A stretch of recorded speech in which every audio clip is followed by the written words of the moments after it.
नमस्कार। मैं रुचि प्रताप। सबसे पहले मैं इस महाग्रंथ महाभारत को नमन करती हूँ, जो मुनि वेद व्यास जी द्वारा रचित तथा भगवान गणेश जी द्वारा लिखित महाकाव्य है।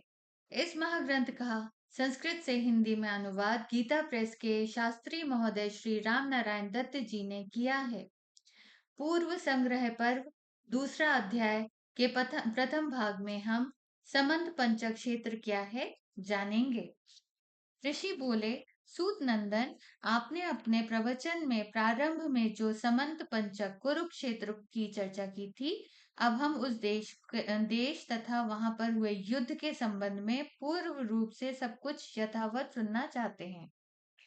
उग्रश्रवा जी ने कहा, साधु शिरोमणि विप्रगण, अब मैं कल्याणदायिनी शुभ कथाएं कह रहा हूँ, उसे आप लोग सावधान चित्त से सुनिए और इसी प्रसंग में समंत पंचक क्षेत्र का वर्णन भी सुन लीजिए।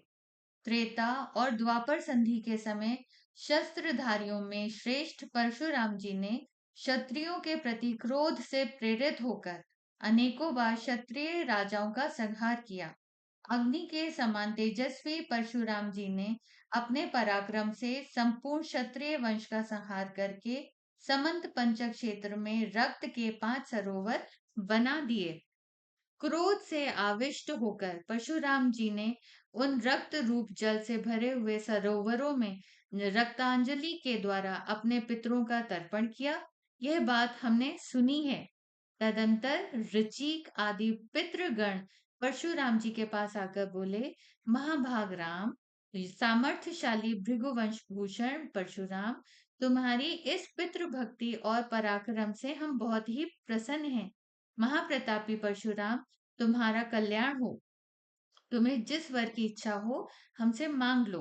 परशुराम जी ने कहा, यदि आप सब हमारे पितर मुझ पर प्रसन्न हैं, तो मुझे अपने अनुग्रह का पात्र समझते हैं, तो मैं जो क्रोधवश क्षत्रिय वंश का विध्वंस किया है, उस कुकर्म के पाप से मैं मुक्त हो जाऊं और ये मेरे बनाए हुए सरोवर पृथ्वी में प्रसिद्ध तीर्थ हो जाएं। यही वर मैं आप लोगों से चाहता हूँ। तदंतर ऐसा ही होगा। यह कहकर पितरों ने वरदान दिया। साथ ही अब बचे खुचे क्षत्रियों को क्षमा कर दो, ऐसा कहकर उन्हें क्षत्रियों के संहार से भी रोक दिया। इसके पश्चात परशुराम जी शांत हो गए। उन रक्त से भरे सरोवरों के पास जो प्रदेश है उसे ही समंत पंचक कहते हैं। यह क्षेत्र बहुत ही पुण्यप्रद है। जिस चिन्ह से जो देश युक्त होता है और जिसमें जिसकी पहचान होती है, विद्वानों का कहना है कि उन विदेश का वही नाम रखना चाहिए। जब कलयुग और द्वापर युग की संधि का समय आया, तब उसी समंत पंचक में कौरवों और पांडवों की सेनाओं का परस्पर भीषण युद्ध हुआ। भूमि संबंधी दोष जैसे अधिक ऊंचा नीचा होना, कांटेदार वृक्षों से व्याप्त होना तथा कंकड़ पत्थरों की अधिकता का होना आदि भूमि संबंधी दोष माने गए हैं। से रहित उस परम धार्मिक प्रदेश में युद्ध करने की इच्छा से 18 अक्षौहिणी सेनाएं इकट्ठा हुई थीं।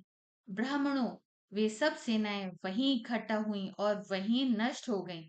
द्विजवरों, इसी से उस देश का नाम समंत पंचक पड़ गया।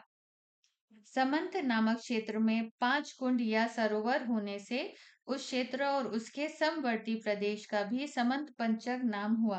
परंतु उसका समंत नाम क्यों पड़ा, इसका कारण इस श्लोक में बता रहे हैं। समेता नाम अंतो यस्मिन स समंतः, समागत सेनाओं का अंत हुआ, जो जिस स्थान पर उसे समंत कहते हैं, उसी व्युक्ति के अनुसार वह क्षेत्र समंत कहलाया। ब्राह्मणों, वे सब सेनाएं वहीं इकट्ठा हुई और वहीं नष्ट हो गईं।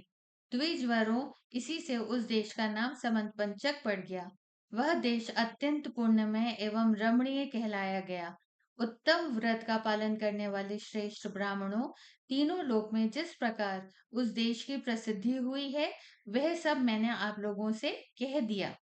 ऋषियों ने पूछा, सूत नंदन, अभी अभी आपने जो अक्षौहिणी शब्द का उच्चारण किया है, इसके संबंध में हम सबको सारी बातें यथार्थ रूप में सुनाइए।